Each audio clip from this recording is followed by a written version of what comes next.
चत्तारि मंगलम अर्हंता मंगलम सिद्धा मंगलम साहू मंगलम केवली पनत्तो धमो मंगलम चत्तारि लुगतमा अर्हंता लुगतमा सिद्धा लुगतमा साहू लुगतमा केवली पनत्तो धमो लुगतमा चत्तारि शरणं पौजामि अर्हंता शरणं पौजामि सिद्धा शरणं पौजामि साहू शरणं पौजामि केवली पनत्तो धमो शरणं पौजामि चार शरण चार मंगल चार उत्तम करे जे भवसागर थी तरे ते सकल कर्म नो आणे अंत मोक्ष तना सुखले अनंत भाव धरीने जे गुण गाय ते जीव तरीने मुक्ति जाय संसार माई शरण चार अवर शरण नहीं कोई जे नर नारी आदरे तेने अक्षय अविचल पद होय अंगूठे अमृतव से लब्धि तना भंडार गुरु गौतम ने समरिये सो सदाय मनोवांछित फलदाता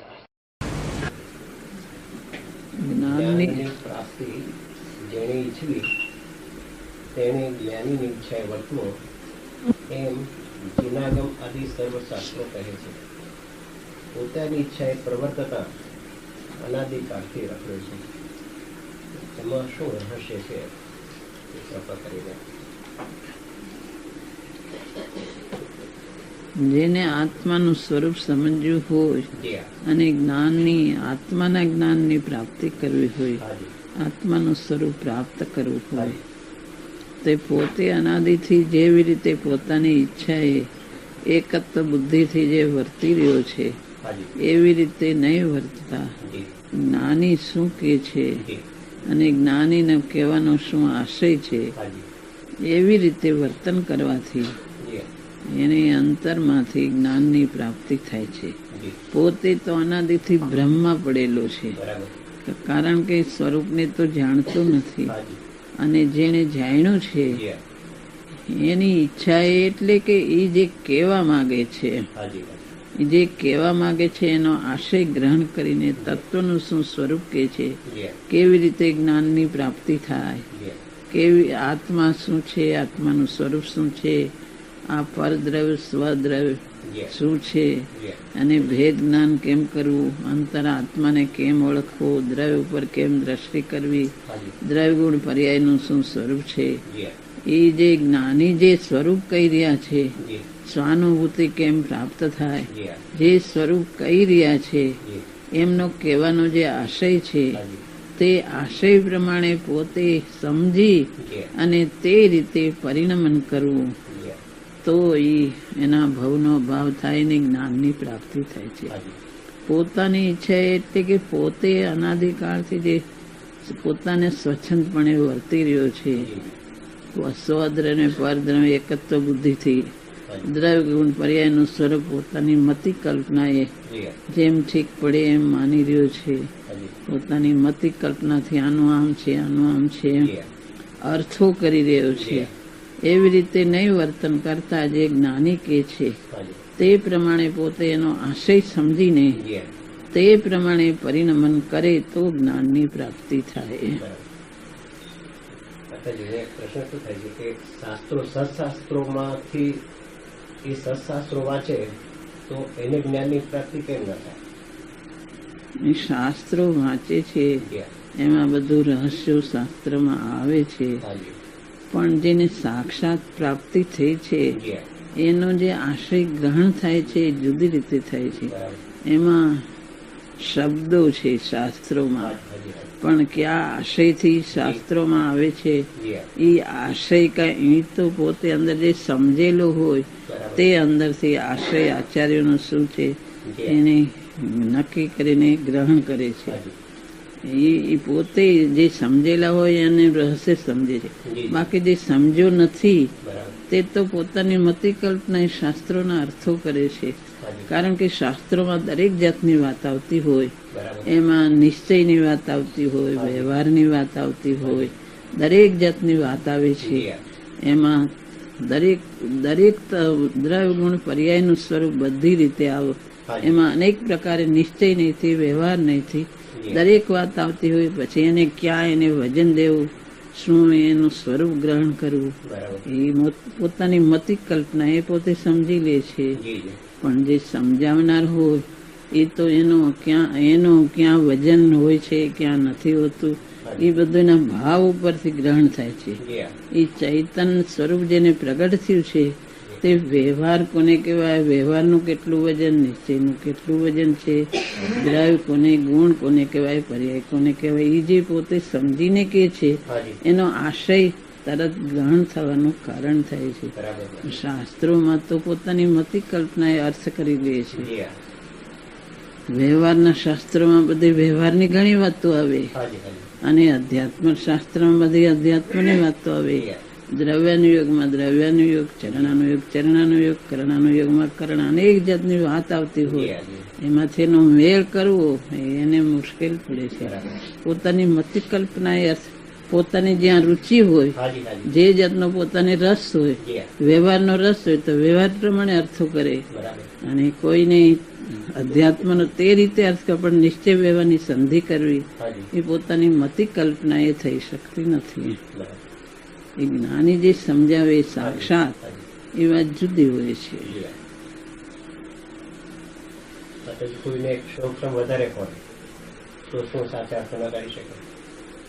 ક્ષૌષમથી અર્થ ન થાય, પણ અંદરની રુચિ ક્ષૌષમ થોડો હોય પણ પ્રયોજનભૂત આત્માર્થી હોય તો એના અર્થો કરે. પણ એકવાર તો અનાદિથી જ્ઞાની પાસેથી એને સાંભળેલું હોવું જોઈએ. એકવાર અનાદિકાળથી એકવાર પ્રત્યક્ષ જ્ઞાની મળે, એને હૃદયમાં કોઈ અંદરથી જે દેશના લબ્ધિ થાય ને એને કોઈ અપૂર્વતા જાગે તો એને કંઈક એની દ્રષ્ટિ એ રીતે ગ્રહણ કરવાની તૈયાર થાય છે. બાકી એકવાર પ્રત્યક્ષ જ્ઞાની મેળા વગર એનો આત્મા એવી રીતે તૈયાર થઈ શકતો નથી. એવો નિમિત્ત ઉપાદાનનો સંબંધ છે. પોતાની મેળાએ અર્થો કરો. ક્ષૌષમથી અર્થો તો ઘણા કરે છે.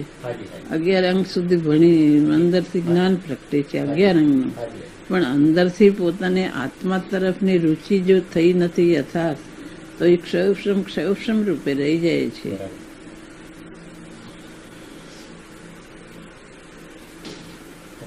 જ્ઞાનીની ઈચ્છાએ પરંતુ એના પર કંઈક વજન વધારે હોય એવું લાગે છે, તો એ વજન આપવાનું કંઈ કારણ હશે? જ્ઞાનીનો આશય જે હોય તે રીતે વર્તે. કારણ અનાદિકાળથી પોતાની મતિ કલ્પના એ પાછો અર્થ કરે છે. ગુરુએ આમ કીધું છે એવી જાતનો અર્થ પોતાને ઠીક પડે ત્યાં પોતાને જેનો રસ હોય એ પ્રમાણે અર્થ કરે છે. પણ તું ઊંડો ઉતરીને જ્ઞાનીનો શું આશય છે એને ગ્રહણ કર. તને જ્યાં ઠીક પડે, તને જ્યાં રૂચે અને જ્યાં તને પોષણ થાય એવી રીતે તારા મતિ તારા રુચિનું પોષણ થાય એવી રીતે તું ગ્રહણ કરી લે. એમ નહીં, જ્ઞાનીને શું આશય કેવો છે તું તટસ્થ મધ્યસ્થ થઈને એ વિચાર કર કે જ્ઞાનીનો શું આશય છે. મને ઠીક પડે એવી રીતે વિચાર કરે તો કઈ યથાર્થ સમજાતું નથી. પોતાને ઠીક પડે, પોતાને પુરુષાર્થની મંદતા હોય અને ક્યાંક ખોટો બચાવ કરીને આમ જ કીધું છે એમ કરી નાખે તો ખોટું થઈ જાય. પોતાથી થાય નહીં તો ખોટી રીતે બચાવ કરીને એવો અર્થ કરે નહીં. જ્ઞાનીને શું આશય કેવો છે ધીરો થઈને વિચાર કરે તો આત્માથી સાચો હોય, ધીરો થઈને વિચાર કરે કે હું નથી કરી શકતો પણ જ્ઞાનીને તો આમ જ કેવું છે, મારી પોતાની મંદતા છે. એમ જ્ઞાનીની ઈચ્છા એ જ્ઞાનીના આશય પ્રમાણે ગ્રહણ કરવાનું. આત્માના 6 પદ છે એમાં કરતા ભોગતા છે એમાં એમનું શું કહેવાનું ભાવ છે? એમાં 6 પદ આવે છે ને, આત્મા છે, નિત્ય છે, કરતા છે ને ભોગતા છે. કરતા છે ભોગતા છે 6 પદમાં. કોણ પૂછે? કાંદીવલી વાળા છે, કાંદીવલીના છે, ભોગતા છે, મોક્ષ છે. મુંબઈના છે કાંદીવલી. એમાં કરતા ભોગતા શું શું કરતા પણ કયું કરતા પણ આત્માનું કરતાપણું બે રીતે આવી જાય છે કે આત્મા પોતે રાગાદી ભાવનો કરતા પોતે અજ્ઞાન અવસ્થાએ થાય છે અને સ્વભાવથી પોતાના સ્વભાવનો કરતા છે. રાગ અવસ્થામાં પોતે વિભાવ અવસ્થામાં અજ્ઞાન અવસ્થાએ રાગાદીનો કરતા છે. માટે એ રાગ છૂટી શકે છે અને મોક્ષ થાય છે એમ મોક્ષનો ઉપાય છે, કર્તા છે, ભોગતા છે. અજ્ઞાન અવસ્થા એ વિભાવનો કર્તા છે, ભોગતા છે, અને એમાંથી મુક્તિ થાય છે, મોક્ષ થઈ શકે છે.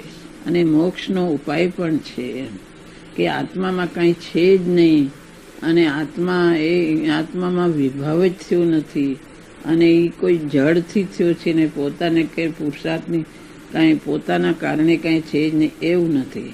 પોતે અજ્ઞાન અવસ્થાએ વિભાવનો કરતા છે અને વિભાવનો ભોગતા પણ છે, અને એમાંથી છૂટી શકાય છે. અને જ્ઞાન અવસ્થાએ સ્વભાવનો કરતા થાય છે, અને એ સ્વભાવનો કરતા થાય ને જ્ઞાતા થાય તો એ જાતનો મોક્ષનો ઉપાય છે, અને મોક્ષ પણ છે એમ કહેવા માંગે છે કે આત્મા કંઈ કરતું જ નથી અને વિભાવ ક્યાંય થયો જ નથી એવું નથી એમ કહેવા માંગે છે.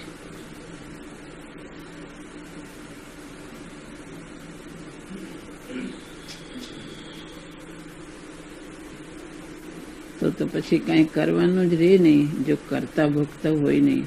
પોતે વિભાવ અનાદિથી જે થાય છે એ કાંઈ જડ નથી કરી દેતો, એ પોતે એમાં જોડાય છે, માટે વિભાવ થઈ રહ્યો છે એનો કરતા પોતે છે, અને એનાથી છૂટી શકાય છે. જ્ઞાન અવસ્થાએ પોતે સ્વભાવનો કરતા થાય અને જ્ઞાતા થાય તો એ વિભાવ છૂટી જાય છે. એ કેમ કર્મ પછી કેમ છૂટે તો મોક્ષ છે અને મોક્ષનો ઉપાય પણ છે.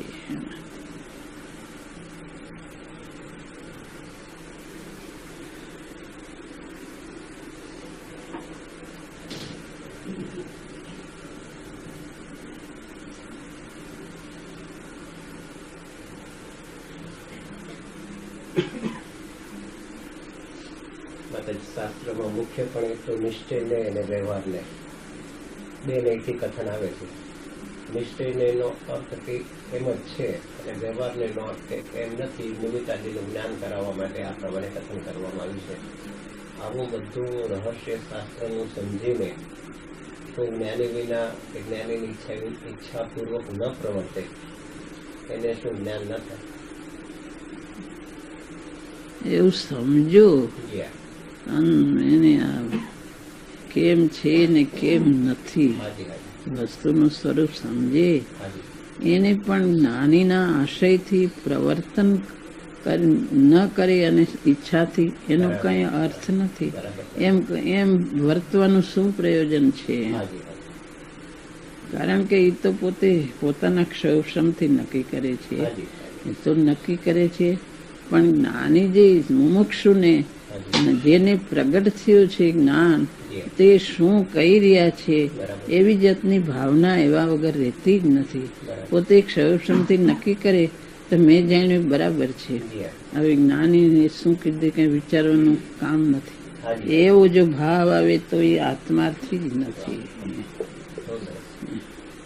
મેં નક્કી કર્યું બરાબર છે, હવે જ્ઞાનીએ શું કીધું કે વિચારવાનું કઈ કારણ નથી.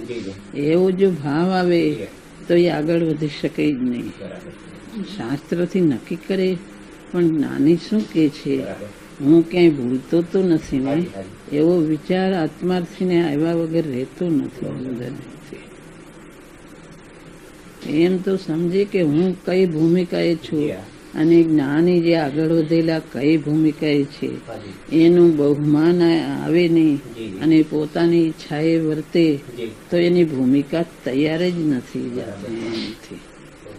એનો નિષેધ કરવાનું પ્રયોજન, નિષેધ જ્યાં આવે છે ત્યાં એની પરિણતિમાં ખામી છે, પાત્રતા નથી. પોતે વિચાર કરે શાસ્ત્રનો, પણ જ્ઞાની શું કે છે એની સાથે મેળવવાનો એને ભાવ આવે અંદરથી. જ્ઞાનીનો શું આશય છે એને ભાવ આવ્યા વગર રહેતો નથી. આચાર્યો પણ લખે છે, જીનવરે આમ કીધું છે, જીનવર કથીધું, જીનવરે આમ કીધું છે. આચાર્યો પણ શાસ્ત્રોમાં લખે તો ભગવાને આમ કીધું છે. દ્રવ્યગુણ પર્યાયનો આચાર્ય બધો શાસ્ત્ર લખે, વિચાર કરે તો ભગવાને શું કીધું છે એમ એમના પરિણામમાં આવ્યા વગર રહેતું નથી. જે સાધના કરે એને પોતાથી મોટા હોય એને શું કીધું એના વિચાર આવ્યા વગર રહેતા નથી. એનો નિષેધ પરિણામમાં આવે અને પોતાની મતિ એ શું કામ છે હું બધું સમજુ છું એવો અર્થમાં થઈ જાય છે.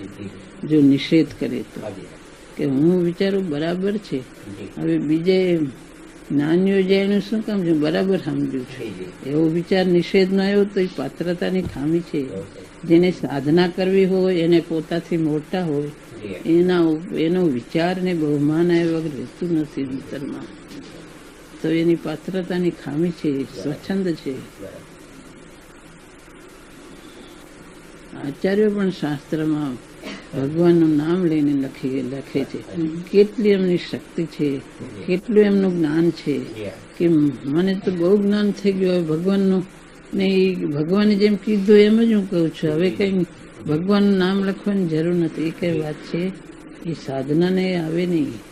પોતાથી મોટા હોય હા ક્યાં એને એમ થાય મારેથી મોટા આચાર્યો હોય એ ક્યાં હું ક્યાં એમ એને વિચાર આવે. તો ભગવાનનો તો શું વાત, ભગવાનનો તો વિચાર આવે પણ પોતાથી મોટા હોય એ મોટા હોય એનો પણ વિચાર આવે.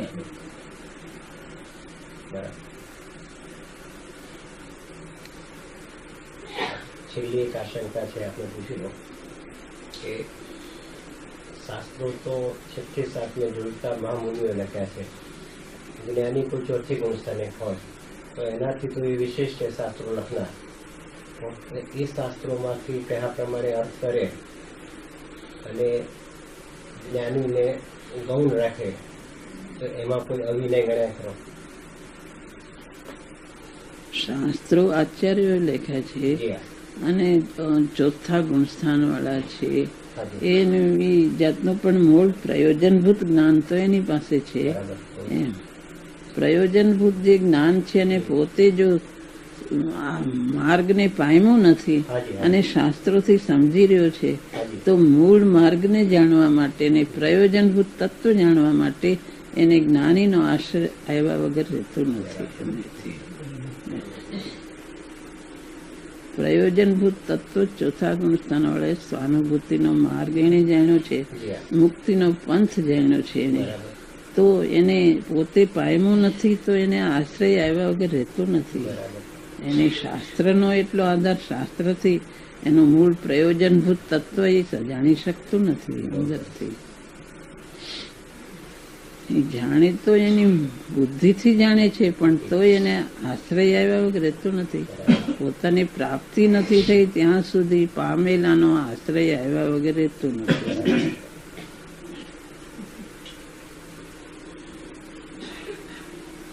એક અંશ જેને જાણ્યો છે મુક્તિનો પંથ, એમાં બધું ઠેઠ કેવળ જ્ઞાન સુધીનો માર્ગ એમાં આવી જાય છે.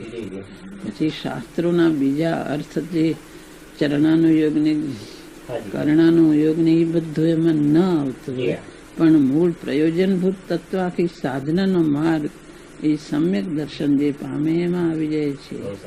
ઠેઠ કેવળ જ્ઞાન સુધીનો માર્ગ એમાં આવી જાય છે.